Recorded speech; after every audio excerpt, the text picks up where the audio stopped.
何もない。やばない。やばない。何もない。みかん後で残ってるけど、みかん食べる。みかん飲んだんですよ。あ、お疲れ。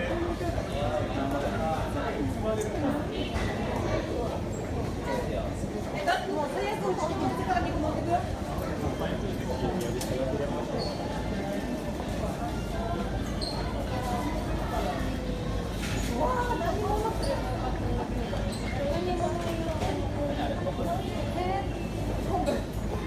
米があればなんとか生きていける。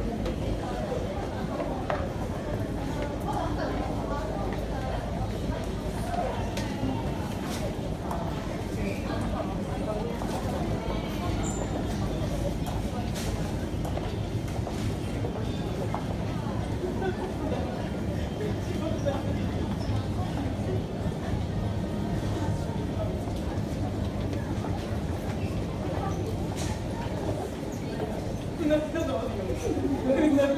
んてそのカップ麺がやばいんだけど、なんもないんだけど。